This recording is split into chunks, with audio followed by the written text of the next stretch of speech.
Welcome to G1 news. ముందుగా bulletin లో headlines చూద్దాం.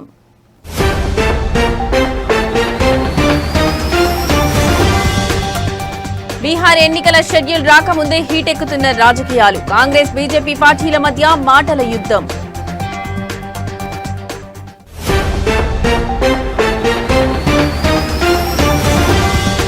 ఢిల్లీని మరోసారి ముంచెత్తిన భారీ వర్షాలు. ఉరుములు మెరుపులతో ఎడతెరిపి లేకుండా వర్షం.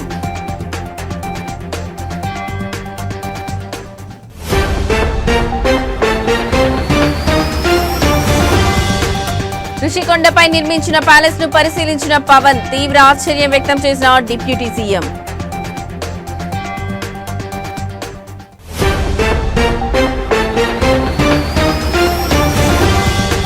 భూపాలపల్లిలో యువతి దారుణ హత్య. కప్పల వర్షిణిగా గుర్తించిన పోలీసులు.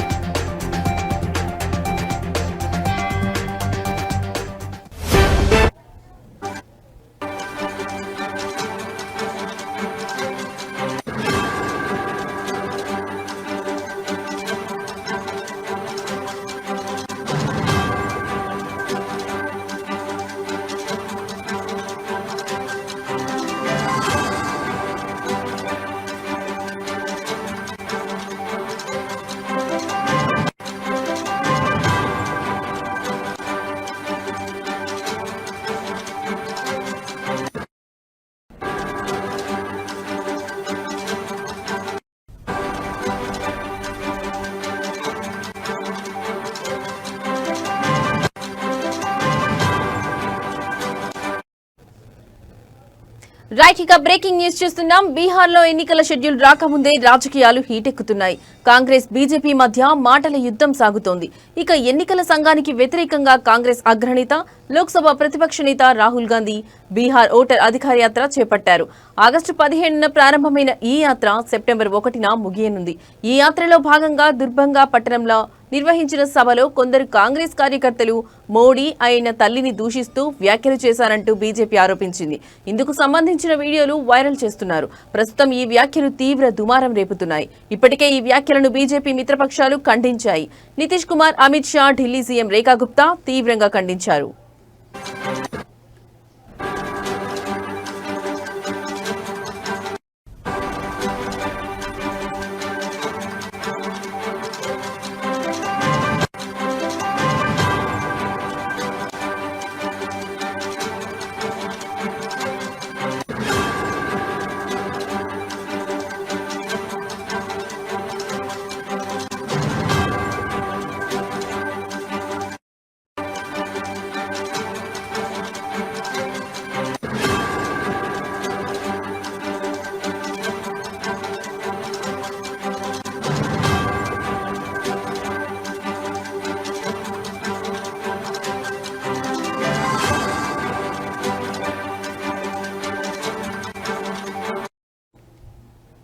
తాజాగా పాట్నాలో బీజేపీ కార్యకర్తలు కాంగ్రెస్ కార్యాలయాన్ని ముట్టడించారు. ఈ సందర్భంగా ఇరు వర్గాలు కర్రలు, రాళ్లతో కొట్టుకుని బీభత్సం సృష్టించారు.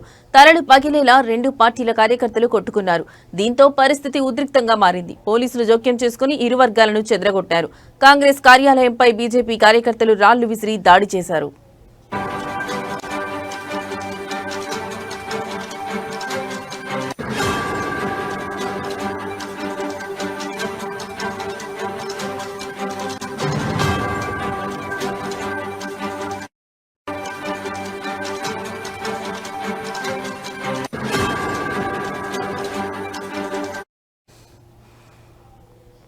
ఇక మోడీ ఆయన తల్లిపై అనుచిత వ్యాఖ్యలు చేసిన కాంగ్రెస్ కార్యకర్తపై బీజేపీ ఫిర్యాదు చేసింది. కొందరు గుర్తు తెలియని వ్యక్తులు మోడీని హిందీలో దూషిస్తున్నట్టుగా వీడియోలు దర్శనమిస్తున్నాయి.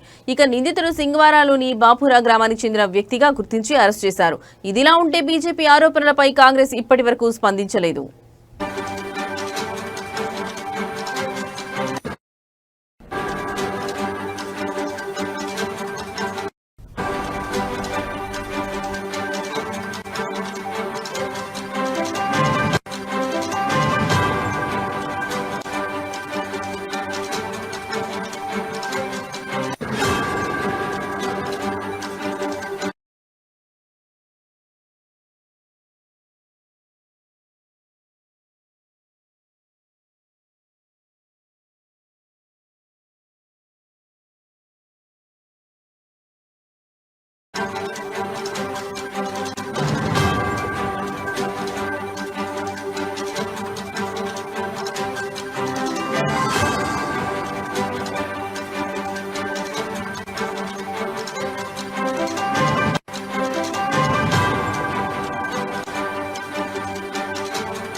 రైట్ ఇక మరో బ్రేకింగ్ న్యూస్ చూస్తున్నాం. దేశ రాజధాని ఢిల్లీని మరోసారి భారీ వర్షాలు ముంచెత్తాయి.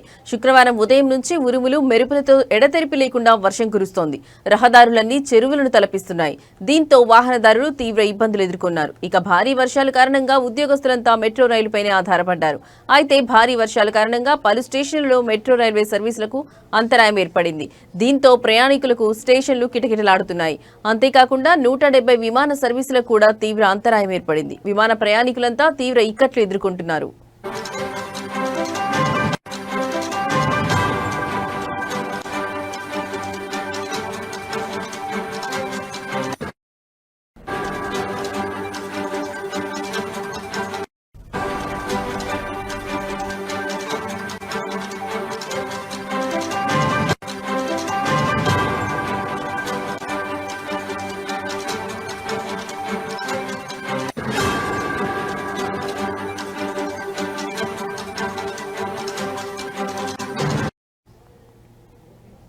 శుక్రవారం ఉదయం నుంచి భారీ వర్షం కురుస్తోంది. దీంతో స్కూల్కు వెళ్లేవారు, ఉద్యోగాలకు వెళ్లేవారు తీవ్ర ఇబ్బందులు పడుతున్నారు.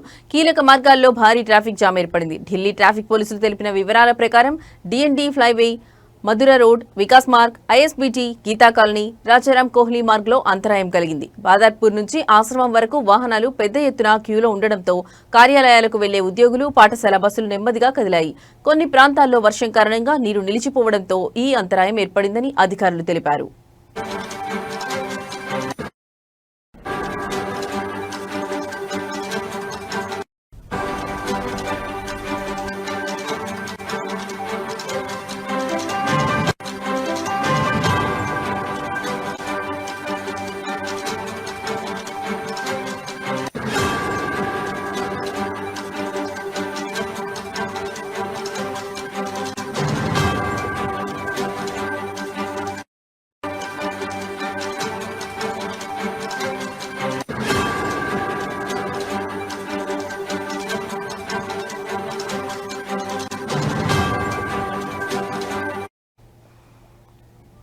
ఇక మెట్రో సర్వీసులపై ఆధారపడ్డ ప్రయాణికులకు తీవ్ర ఇక్కట్లు ఎదురయ్యాయి. కీలక మార్గాల్లో అంతరాయం ఏర్పడింది. దీంతో మెట్రోపై ఆధారపడ్డ విద్యార్థులు, ఉద్యోగులు తీవ్ర ఇబ్బందులు ఎదుర్కొన్నారు.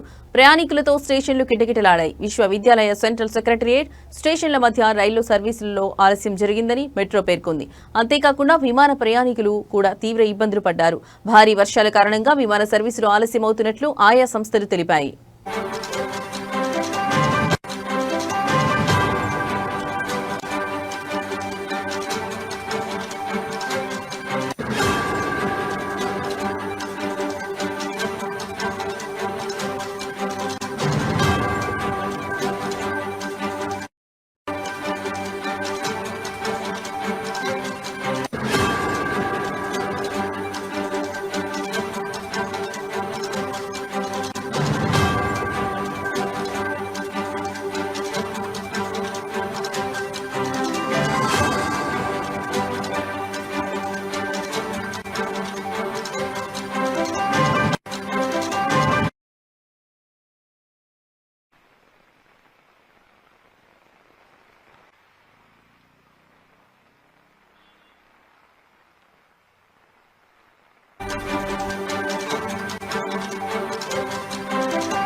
రైట్ ఇక మరో బ్రేకింగ్ న్యూస్ చూస్తున్నాం. మంత్రి నారా లోకేష్ విశాఖపట్నంలోని ప్రభుత్వ పాఠశాలల్లో సైన్స్ ఫౌండేషన్ సహకారంతో ఏర్పాటు చేసిన ఆర్టిఫిషియల్ ఇంటెలిజెన్స్ ల్యాబ్లను అధికారికంగా ప్రారంభించారు.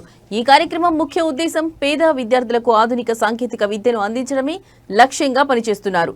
రాష్ట్ర ప్రభుత్వం ముఖ్యంగా ఐటీ శాఖ మరియు సైన్స్ ఫౌండేషన్ ఈ ప్రాజెక్టులో భాగస్వాములుగా ఉన్నాయి. సైన్స్ వ్యవస్థాపకుడు మరియు chairman doctor BVR Mohan Reddy ఈ కార్యక్రమానికి అధ్యక్షత వహించారు.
విశాఖపట్నంలోని రిషికొండ సమీపంలో ఉన్న రాడిసన్ బ్లూ హోటల్లో లాంఛనంగా ప్రారంభమైంది. అంతకుముందు మంత్రి లోకేష్ చంద్రపాలెం ప్రభుత్వ ఉన్నత పాఠశాలలో ఏర్పాటు చేసిన పూర్తి స్థాయి ఏఐ ల్యాబ్ ను కూడా ప్రారంభించారు. ప్రపంచ సాంకేతిక పోటీలో ఆంధ్రప్రదేశ్ నుంచి నిపుణులను తీర్చిదిద్దడమే ఈ కార్యక్రమం యొక్క ప్రధాన లక్ష్యమని మంత్రి లోకేష్ పేర్కొన్నారు. ఐటీ పరిశ్రమల కేంద్రంగా విశాఖ అభివృద్ధి చెందుతున్నందున పేద విద్యార్థులకు 21వ శతాబ్దపు నైపుణ్యాలను అందించడం చాలా ముఖ్యమని ఆయన చెప్పారు.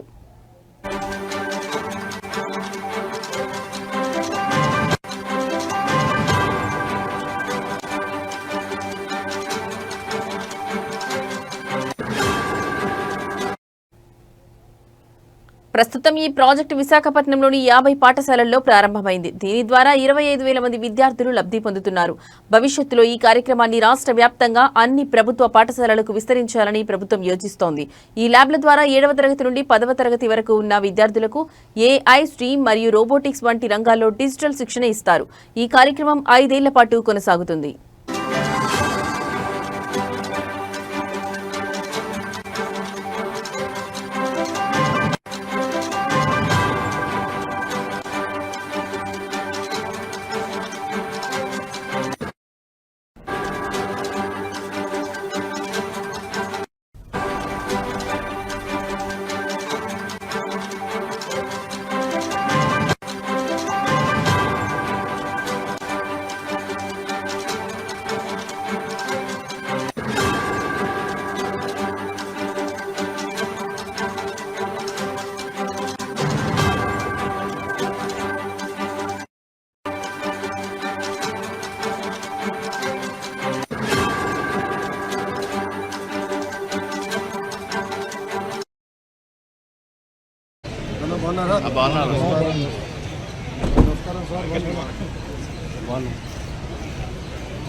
రైట్, ఇక మరో బ్రేకింగ్ న్యూస్ చూస్తున్నాం. జయశంకర్ భూపాలపల్లి జిల్లాలో ఒక యువతి దారుణ హత్యకు గురైంది. కాటారం భూపాలపల్లి జాతీయ రహదారికి సమీపంలోని అటవీ ప్రాంతంలో కుళ్లిపోయిన మృతదేహం లభ్యం కావడంతో ఈ ఘటన వెలుగులోకి వచ్చింది. మృతురాలిని చిట్యాల మండలం ఒడితల గ్రామానికి చెందిన 22 ఏళ్ల కప్పల వర్షిణిగా గుర్తించారు. ఘటనా స్థలంలో లభించిన ఆధార్ కార్డు ఆధారంగా ఆమె గుర్తింపు సాధ్యమైంది. వర్షిణి కనిపించకుండా పోయిందని ఈ నెల 6న చిట్యాల పోలీస్ స్టేషన్లో మిస్సింగ్ కేసు నమోదైంది.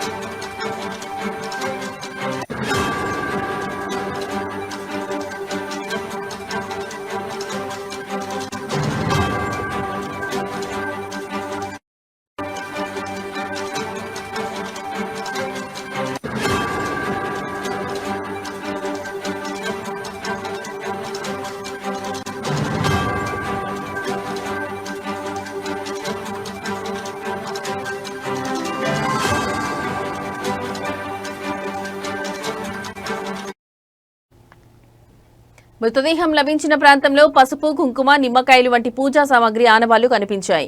దీంతో ఇది క్షుద్ర పూజల కోసం చేసిన నరబలిగా పోలీసులు అనుమానిస్తున్నారు. ఈ ఘటనపై కేసు నమోదు చేసుకున్న కాటారం పోలీసులు దర్యాప్తు ప్రారంభించారు. అన్ని కోణాల్లోనూ విచారణ జరుపుతున్నట్లు తెలిపారు.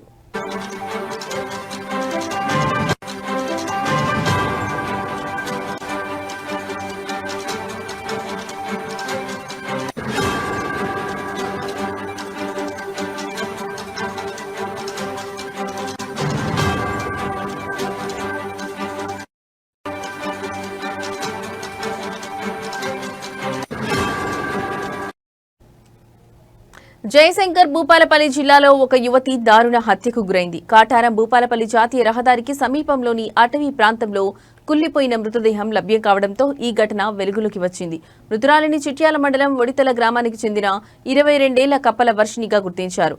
ఘటనా స్థలంలో లభించిన ఆధార్ కార్డు ఆధారంగా ఆమె గుర్తింపు సాధ్యమైంది. వర్షిని కనిపించకుండా పోయిందని ఈ నెల 6న చిట్యాల పోలీస్ స్టేషన్లో మిస్సింగ్ కేసు నమోదైంది. మృతదేహం లభించిన ప్రాంతంలో పసుపు, కుంకుమ, నిమ్మకాయలు వంటి పూజా సామాగ్రి ఆనవాళ్లు కనిపించాయి. దీంతో ఇది క్షుద్ర పూజల కోసం చేసిన నరబలిగా పోలీసులు అనుమానిస్తున్నారు. ఈ ఘటనపై కేసు నమోదు చేసుకున్న కాటారం పోలీసులు దర్యాప్తు ప్రారంభించారు. అన్ని కోణాల్లోనూ విచారణ జరుపుతున్నట్లు తెలిపారు.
రైట్, ఇక బ్రేకింగ్ న్యూస్ చూస్తున్నాం. రంగారెడ్డి జిల్లాలోని శంషాబాద్ విమానాశ్రయంలో నిబంధనలకు విరుద్ధంగా తుపాకీ బుల్లెట్లు తీసుకెళ్తున్న ఒక ప్రయాణికుడిని అధికారులు అదుపులోకి తీసుకున్నారు. ఈ ఘటన విమానాశ్రయ భద్రతా తనిఖీల్లో వెలుగులోకి వచ్చింది. పంజాబ్ కు చెందిన సుఖదీప్ సింగ్ 32 అనే వ్యక్తిని పోలీసులు గుర్తించారు. సుఖదీప్ సింగ్ శంషాబాద్ ఎయిర్పోర్ట్ నుండి అమృత్సర్ కు వెళ్లడానికి వచ్చారు. వస్తువుల స్క్రీనింగ్ సమయంలో అతని లగేజ్ లో తుపాకీ, బుల్లెట్లు ఉన్నట్లు భద్రతా అధికారులు గుర్తించారు. అధికారులు వెంటనే అతడిని అదుపులోకి తీసుకుని పోలీసులకు అప్పగించారు. ప్రస్తుతం పోలీసులు కేసు నమోదు చేసి ఈ బుల్లెట్లు ఎందుకు తీసుకెళ్తున్నాడనే దానిపై దర్యాప్తు చేస్తున్నారు.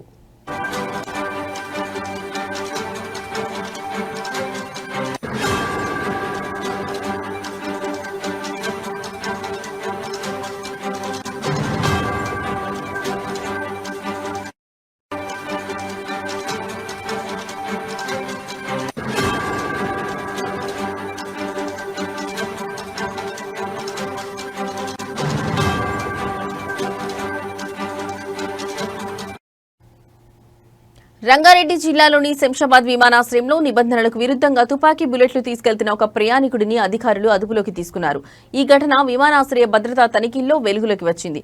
పంజాబ్ కు చెందిన సుఖ్దీప్ సింగ్ అనే వ్యక్తిని పోలీసులు గుర్తించారు. సుఖ్దీప్ సింగ్ శంషాబాద్ ఎయిర్పోర్ట్ నుండి అమృత్సర్ కి వెళ్లడానికి వచ్చారు.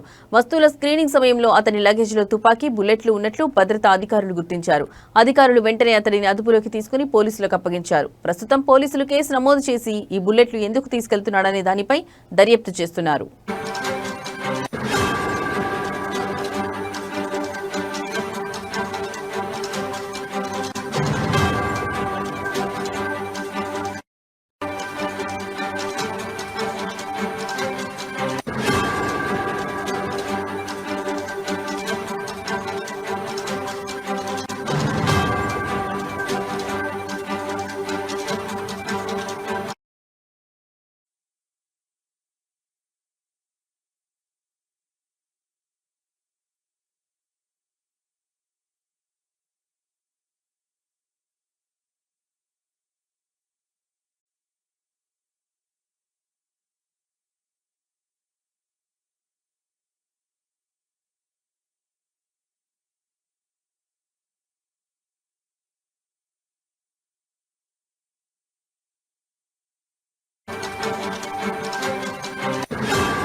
రైట్, ఇక బ్రేకింగ్ న్యూస్ చూస్తున్నాం. అభిమానం హద్దులు దాటితే ఎలా ఉంటుందో చాటి చెప్పిన ఓ మహిళకు మెగాస్టార్ చిరంజీవి తన ఉదార హృదయంతో అండగా నిలిచారు. తనను కలిసేందుకు వందల కిలోమీటర్లు సైకిల్ పై ప్రయాణించి వచ్చిన అభిమాని రాజేశ్వరి కుటుంబానికి ఆయన భరోసా ఇచ్చారు. ఆమె పిల్లల చదువు బాధ్యతను తానే తీసుకుంటానని ప్రకటించి మరోసారి తన ప్రత్యేకతను చాటుకున్నారు. ఈ సంఘటన వివరాలు ప్రస్తుతం సోషల్ మీడియాలో వైరల్ గా మారాయి.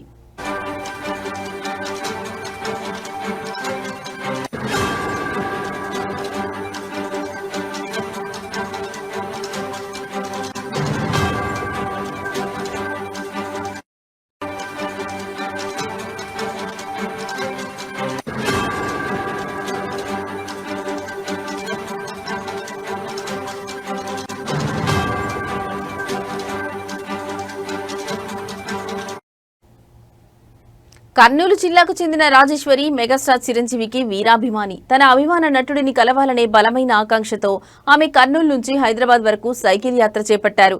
గతంలో పవన్ కళ్యాణ్ కోసం ఆదూరి నుంచి అమరావతికి సైకిల్ పై వెళ్లిన రాజేశ్వరి ఈసారి చిరంజీవి కోసం ఈ సాహస యాత్రను పూర్తి చేశారు. ఆమె ప్రయాణంలో పలుచోట్ల మెగా అభిమానులు సంఘీభావం తెలిపారు. హైదరాబాద్ చేరుకున్న అనంతరం తన పిల్లలతో కలిసి ఆమె చిరంజీవిని కలిశారు.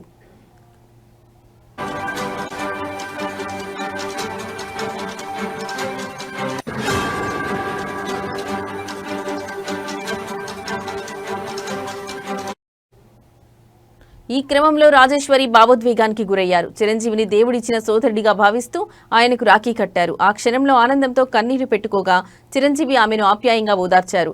ఆమె అభిమానానికి చలించిపోయిన ఆయన సంప్రదాయబద్ధంగా ఒక చీరను బహుకరించి ఆశీర్వదించారు. అంతటితో ఆగకుండా ఆమె పిల్లల భవిష్యత్తుకు భరోసా ఇచ్చారు. పిల్లలు బాగా చదువుకొని ఉద్యోగాలు సాధించి తల్లిని బాగా చూసుకోవాలని సూచించారు. వారి చదువుకు అవసరమైన పూర్తి సహాయాన్ని తానే అందిస్తానని మాట ఇచ్చారు. ఈ విషయం తెలియగానే చిరంజీవి గొప్ప మనసుపై నెటిజన్లు ప్రశంసల వర్షం కురిపిస్తున్నారు. ఆయన కేవలం తెరపైనే కాదని నిజ జీవితంలో కూడా హీరో అని కొనియాడుతున్నారు. అభిమానులను తన సొంత కుటుంబ సభ్యుల్లా చూసుకుంటారనడానికి ఇదే నిదర్శనమని సోషల్ మీడియాలో కామెంట్లు పెడుతున్నారు.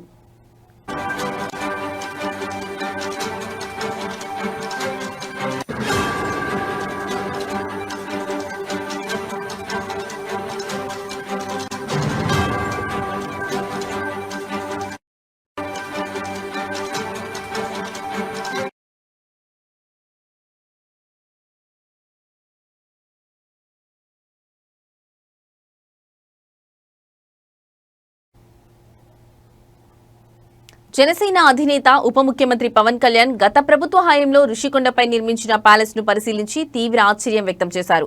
విశాఖపట్నం పర్యటనలో ఉన్న పవన్ కళ్యాణ్ మంత్రులు, జనసేన ఎమ్మెల్యేలతో కలిసి ఋషికొండకు చేరుకున్నారు. భవనాల లోపల ఉన్న అత్యంత విలాసవంతమైన బెడ్రూమ్లు, బాత్రూంలను చూసి విస్తుపోయారు. ప్రజాధనంతో ఇలాంటి ప్యాలెస్ లు అవసరమా అని ఆయన ఆవేదన వ్యక్తం చేశారు.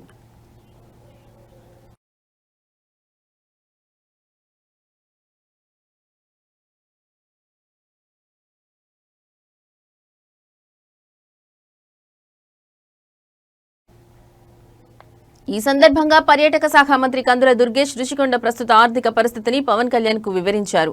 గతంలో ఇక్కడ హరిత రిసార్ట్ ఉన్నప్పుడు ప్రభుత్వానికి ఏటా సుమారు 7 కోట్ల రూపాయల ఆదాయం వచ్చేదని తెలిపారు. కానీ ఇప్పుడు ఈ కొత్త భవనాల నిర్వహణకే దాదాపు ₹1 కోటి బిల్లులు బకాయి పడిన దుస్థితి నెలకొందని ఆయన ఆవేదన వ్యక్తం చేశారు. ఈ భవనాల నిర్మాణంపై ఇప్పటికే గ్రీన్ ట్రిబ్యునల్లో కేసు నడుస్తోందని అధికారులు పవన్ కు తెలిపారు. ఇప్పుడు కూటమి ప్రభుత్వంలో భాగస్వామిగా వాస్తవ పరిస్థితులను ప్రజల ముందు ఉంచేందుకు వచ్చానని తెలిపారు. పాడైపోతున్న భవనాలకు వెంటనే మరమ్మతులు చేపట్టాలని అధికారులను ఆదేశించారు.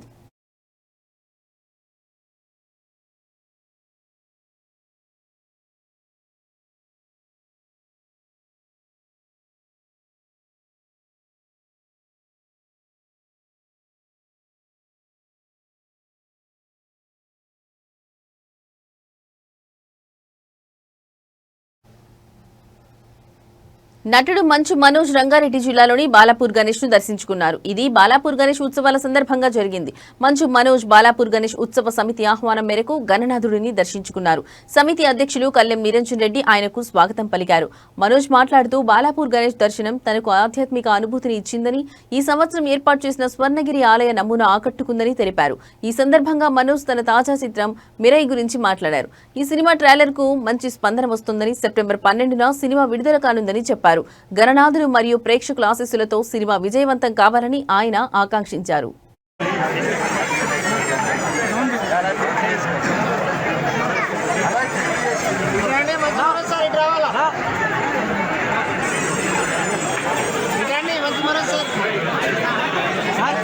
సార్ కొంచెం ఫోన్ డౌన్ చేయవా?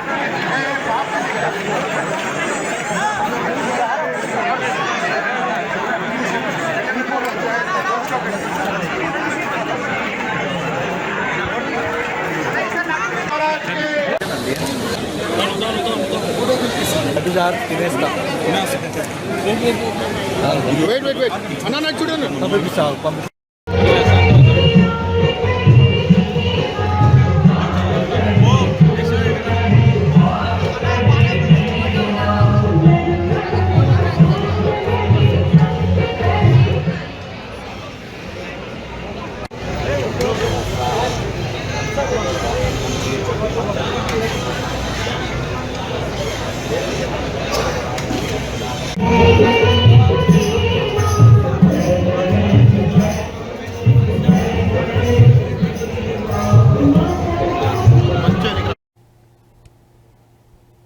ఇవి ఇప్పటి వరకు నా బులెటిన్ అప్డేట్స్. నమస్తే.